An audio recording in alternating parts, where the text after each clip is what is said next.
Radio Vissou. Votre web radio locale. Radio Vissou. Bonjour, Roland, votre compagnie pour à l'écoute des livres. Aujourd'hui, c'est une émission exceptionnelle puisque uniquement consacrée aux livres pour la jeunesse, aux livres pour enfants et pour adolescents. Puisque nous sommes très près de Noël, cela doit vous donner des idées, cela peut plus exactement vous donner des idées de cadeaux pour vos chers bambins et également pour les plus grands. Radio Vissou. Votre web radio locale. Radio Vissou.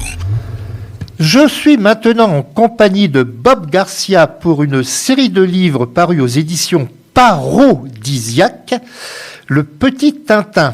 Alors c'est fait illustré par Philippe Chapelle. Bob Garcia, bonjour. Bonjour. Alors nous nous étions déjà retrouvés sur cette radio Vissou il y a un peu plus d'un an, si mes souvenirs sont exacts, pour un autre ouvrage, mais ce n'était pas encore le Petit Tintin qui est un personnage très récent, de son vrai prénom Valentin. Oui, tout à fait. C'était pour des études, parce qu'en fait, je fais surtout des études sur Hergé.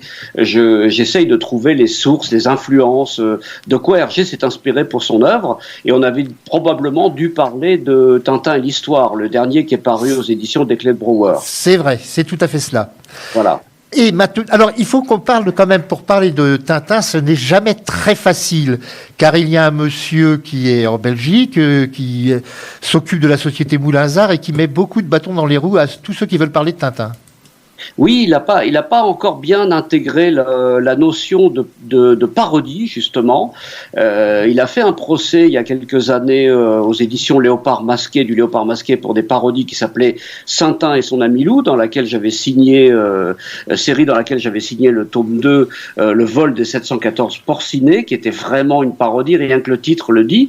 Il n'a pas intégré ça. Et là, il a fait un deuxième procès à une autre personne qui fait des parodies en prenant des tableaux de Hopper, du peintre Hopper, et en remplaçant les personnages des tableaux de Hopper par des personnages d'Hergé, qui sont donc, ça provoque un décalage et un aspect totalement parodique. Donc là, c'est encore une parodie, c'est le Petit Tintin, qui n'est pas le Tintin que l'on connaît, pas le Tintin d'Hergé qui était petit et qui raconterait ses histoires, pas du tout.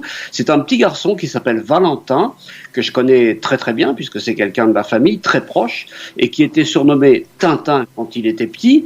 Et ce petit Tintin, quand il avait 3 ans ou 4 ans, Valentin, donc, lisait les aventures de Tintin sans les lire, puisqu'il avait 3 ans, 4 ans, donc il savait pas lire. Mais par contre, comme il disait, il savait lire les images. Et à partir des images, comme font beaucoup d'enfants, ils imaginent d'autres histoires qui n'ont rien à voir avec celles qui ont été écrites à la base, mais qui sont justement des histoires rigolotes dans leur esprit, et qui sont parodiques par rapport aux bandes dessinées d'origine. Donc c'est ça l'origine de ce petit Tintin que je viens de créer. Alors il faut savoir que c'est accessible dès l'âge de 3 ans. Oui, voilà. Qu'il y a généralement des coloriages également. Alors il y a une histoire très simple, accessible à des enfants de 3 ans. Oui. Le tout premier paru, justement, permet à ce petit Tintin de rencontrer celui qui va devenir son meilleur ami, c'est son chien. Ah oui, mais bien sûr. Alors il y a le cadeau qui queen. Alors les titres sont un peu rigolos aussi. Tout à fait. Alors c'est pour ça qu'il faut les citer. Et voilà, il faut que ça parle un petit peu aux enfants. Alors, je les ai même pas tous en tête parce qu'il y en a beaucoup d'autres qui vont sortir là. Il y a les animaux de la jungle. Je l'ai sous les yeux. Ça zozote un peu quand même. Hein. Il y a le nouveau copain où là il rencontre un copain avec lequel il va faire pas mal de bêtises. Il y a le cadeau qui queen. Pour son anniversaire, il reçoit un cadeau et le cadeau queen. Alors il y a des petites pattes qui dépassent du cadeau et puis il y a 4-5 trous dans la boîte du cadeau pour respirer. Les gamins sont pas idiots, ils ont bien compris que c'est le petit Milou qui rencontre là. Après, il y a la grosse loupe. Milou disparaît, donc il va mener une enquête comme Tintin dans L'Oreille cassée et il va essayer de le retrouver. Il y a plus récemment Le Secret du Père Noël qui vient de sortir, où là, Tintin ne sait pas trop s'il a rêvé ou si ça s'est passé en vrai, etc. Mais enfin, dans son imaginaire, il rencontre le Père Noël et il partage un secret avec le Père Noël. Donc les petits adorent ça, ils se retrouvent là-dedans. Les 3/4 ne connaissent pas Tintin, le personnage d'Hergé d'ailleurs, et ils parlent du petit garçon et du petit chien, sans nommer Tintin et Milou.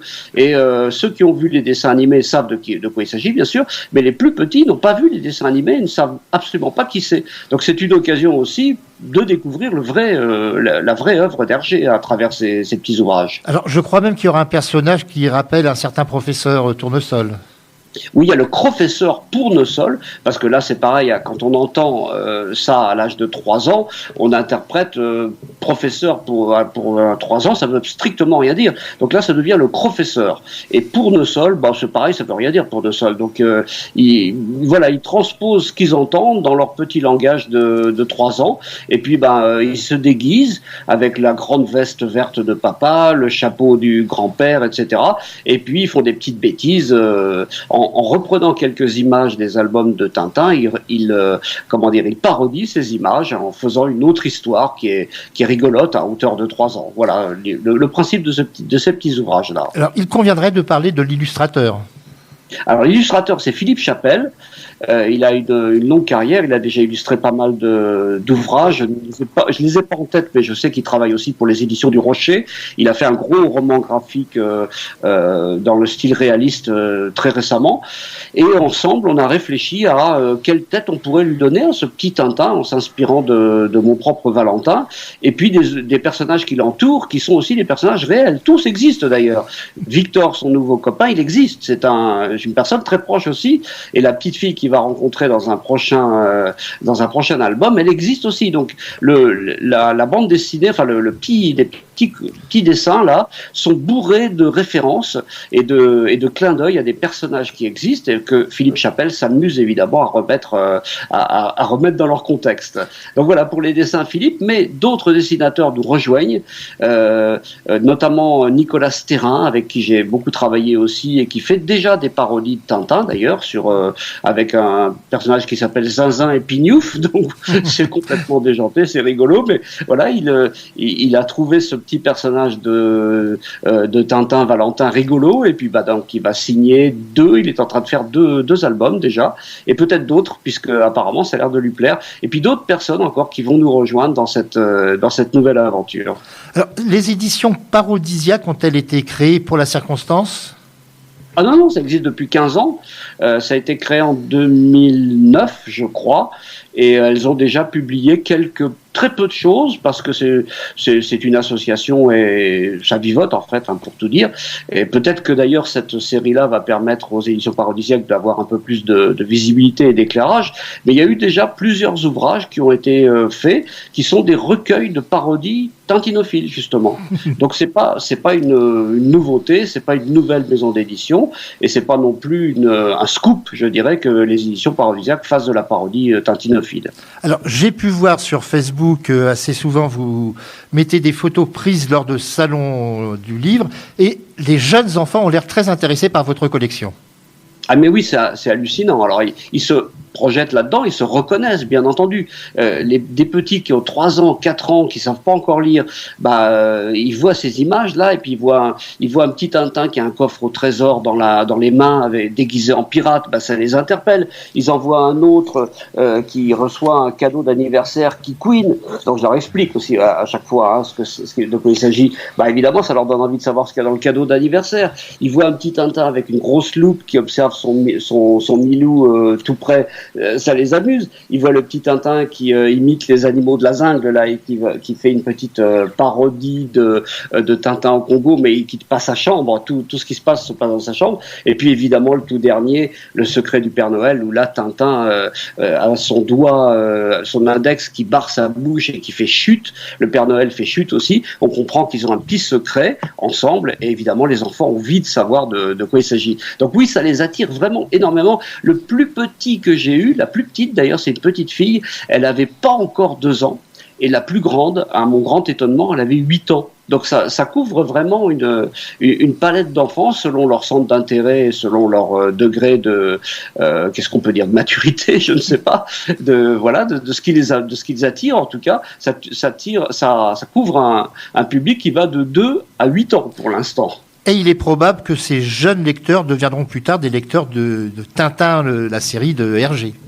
Ben oui, parce qu'en fait, la plupart du temps, les albums démarrent par le petit Valentin est en train de lire un album de Tintin. Donc on a mis, on a dessiné Tintin en train de lire, de découvrir un album de Tintin. Et il le découvre, soit son papa lui lit, et à ce moment-là, il comprend quelques éléments, etc. Soit il le lit tout seul, il comprend strictement rien puisqu'il sait pas lire, mais il interprète les images. Donc évidemment, les enfants vont avoir envie d'aller voir, mais qu'est-ce que c'est ces vrais albums-là, et de se plonger dedans et de découvrir les vraies aventures à partir de, dès qu'ils savent lire, quoi. 6 ans pour les plus précoces, et puis 7 ans, 8 ans, voilà. Donc oui, c'est une petite introduction, on aurait pu dire, aux albums d'Hergé. Alors, nous sommes à très peu de semaines de Noël. Est-ce qu'on peut trouver partout, dans toutes les librairies, les petits Tintins, ou on peut les commander de toute façon? Oui, on peut les commander sur les éditions parodisiaques, ça c'est possible, mais on peut les commander aussi en librairie puisqu'ils sont référencés sur la base de données Electre et toutes les librairies travaillent avec Electre. Donc si une librairie se prend la peine d'aller regarder sur Electre et puis d'essayer de trouver la référence par le titre, tout simplement, vous tapez Le Secret du Père Noël, Philippe Chappell, Bob Garcia, ou juste Le Secret du Père Noël, il y a de fortes chances pour qu'on tombe sur cet ouvrage. Et puis après, il est possible, comme il y a les coordonnées de l'éditeur sur Electre, il est possible de le commander directement à Electre. Oui, donc ça se fait très facilement. Je voudrais donc signaler aussi que, en cette période, dirons-nous, où économiquement c'est assez difficile pour beaucoup de personnes, chaque album vaut simplement 10 €, ce qui permet de faire un cadeau qui va faire beaucoup plaisir aux enfants, sans trop se ruiner. On peut en acheter 3 ou 4 d'un coup, bien évidemment, ou un seul suivant ses moyens. Mais je pense que si on commence à en acheter un aux enfants, les enfants vont demander les suivants, à mon avis. Oui, c'est le cas. D'ailleurs, la plupart du temps sur les salons, les parents nous donnent leurs coordonnées mail et on les informe quand il y a un nouveau petit album de la série qui sort. Et puis, bien souvent, oui, effectivement, ils continuent la série parce que ça se tient, c'est très cohérent. Le Valentin, le petit personnage, a un papa, une maman, il a une maison, il a un petit chien. Enfin, il est dans un univers qui est très très bien défini, très éloigné de celui d'Hergé, qui n'a rien à voir, puisque le Tintin d'Hergé n'a pas de famille. Et là, les enfants se projettent là-dedans, ils se retrouvent. C'est l'heure du goûter, c'est l'heure de la sieste, c'est l'heure de dormir, c'est l'heure de l'anniversaire, etc.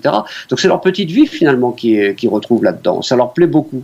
Alors, je rappelle le nom de la série, c'est Le Petit Tintin, c'est paru aux éditions Parodisiaques.